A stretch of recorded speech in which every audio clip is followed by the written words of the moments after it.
तो scalar quantity के बाद अब हम पढ़ने जा रहे हैं वेक्टर क्वांटिटी के बारे में। What is vector quantity? ठीक है, थोड़ा सा देखिए स्केलर क्वांटिटी, इससे पहले वाली एक छोटी सी वीडियो थी, आप उसे देख लीजिएगा कि उसमें स्केलर क्वांटिटी क्या है, तो उससे थोड़ा सा आगे ब्रीफ जाते हैं। स्केलर क्वांटिटी की जो कॉम्बिनेशन था वो था मैग्नीट्यूड यानी कि न्यूमेरिकल वैल्यू और यूनिट का कॉम्बिनेशन। अब जो हम बात कर रहे हैं, हम कह रहे हैं कि मैग्नीट्यूड भी है, यूनिट भी है, बट साथ में उसके क्या है, डायरेक्शन भी है। समझ में आ रही है बात? डायरेक्शन, यूनिट और न्यूमेरिकल वैल्यू, इन तीनों का कॉम्बिनेशन जो बनता है वो है आपकी वेक्टर क्वांटिटी, जहां पे आप पर्टिकुलर डायरेक्शन को यूज करते हैं। आप कहते हैं कि ये क्वांटिटी है, ये पर्टिकुलर इस डायरेक्शन में काम कर रही है, इस तरीके से मोशन कर रहा है, तो वहां पे आपका वेक्टर क्वांटिटी आता है। ठीक है, अब देखिए कुछ चीजें हैं जो हम एक एग्जाम्पल कंसीडर कर लेते हैं।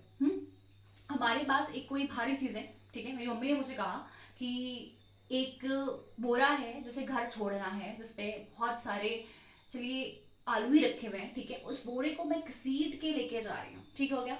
तो मेरा एक फ्रेंड मुझे रास्ते में मिला, तो उसने मुझे कहा कि चलो मैं हेल्प कर देता हूँ। तो ऑब्वियसली बात है वो मेरे साथ हेल्प करेगा, वो फोर्स लगाएगा इन अ सेम डायरेक्शन, वो फोर्स लगा रहा है और मैं इस तरीके से घसीट रही हूँ। ठीक है, अब दोनों जब सेम डायरेक्शन में लगेंगे तो दोनों फोर्स ऐड हो जाएंगे, तो स्पीड बढ़ जाएगी और जल्दी से काम हो जाएगा और इजीली वो बोरा मेरे घर तक पहुंच जाएगा। ठीक हो गया।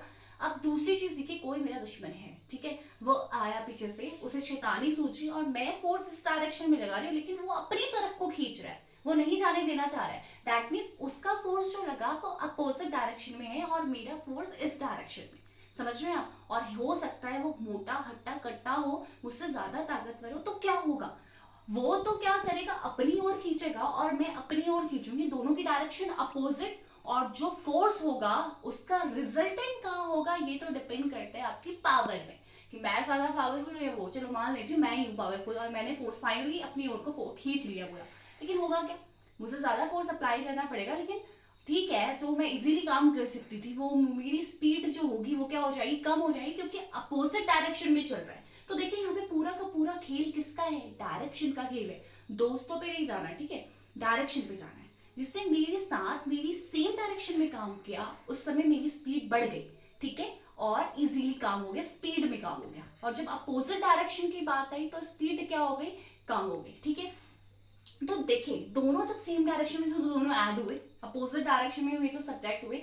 ऐसे ही डायरेक्शन चेंज हो सकती है, तो अगर फोर्स इस डायरेक्शन में हमारा काम कर रहा है, एक फोर्स इस डायरेक्शन में काम कर रहा है, तो इन दोनों का जो कॉम्बिनेशन है तो हमें क्या मिलेगा, एक रिजल्टेंट फोर्स मिलेगा, या रिजल्टेंट क्वांटिटी की बात करेंगे हम, वो मिलेगी। और वो रिजल्टेंट क्वांटिटी को कैसे हमें निकालना है, किस डायरेक्शन में निकालना है, इसका मैग्नीट्यूड क्या होगा, इसी को हम पढ़ते हैं वेक्टर एडिशन लॉ में। ठीक है, जो हम पढ़ेंगे वेक्टर क्वांटिटीज के साथ। ये वेक्टर एडिशन लॉज अलग अलग होते हैं, जैसे like triangle vector addition law होता है, पैरेललोग्राम वेक्टर एडिशन लॉ होता है, पॉलीगन वेक्टर एडिशन लॉ होता है। इनको हम इस तरह की क्वांटिटी के लिए फॉलो करते हैं। समझ में आया? तो अब अगर मैं वेक्टर की डेफिनेशन आपको बताऊं तो वो होगी, ठीक है, जिसपे क्या होता है, आपका मैग्नीट्यूड होता है, मैग्नीट्यूड है, वेरी गुड, ठीक है, मैग्नीट्यूड होगा, प्लस जिसमें क्या होगा आपका, यूनिट भी है, यूनिट तो होगी जो मेंशन करेगा, प्लस जिसमें क्या है आपका, डायरेक्शन भी है, ठीक है, प्लस साथ में क्या है, इट फॉलो वेक्टर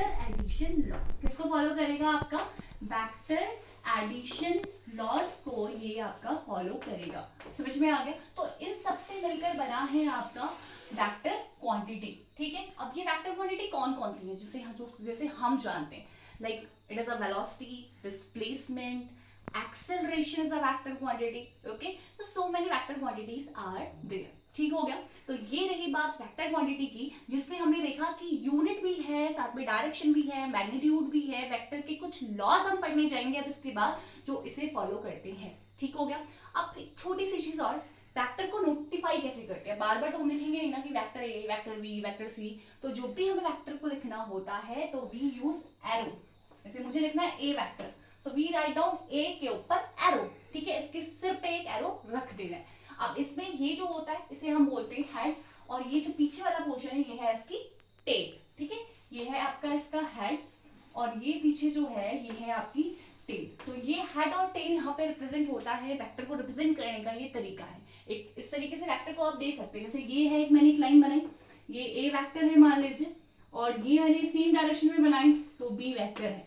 अगर ये दो वेक्टर जो आपके पास है, इनकी डिस्टेंस इक्वल है, इसका मैग्नीट्यूड इक्वल है, वैल्यू सेम है, इसकी डायरेक्शन सेम है, तो हम ये कहेंगे कि these two vectors are equal, दोनों क्या है आपके इक्वल वेक्टर हैं। लेकिन वेक्टर्स जो है वो एल्जेब्रिकली जो आपका मतलब नॉर्मल सम होते हैं, जैसे हमने पहले वाले में किया, वैसे नॉर्मली ऐड नहीं होते। ये आपका वेक्टर एडिशन लॉ को फॉलो करते हैं, जिसको हम अपनी आगे वाली वीडियोस में देखेंगे। तो now we have two category.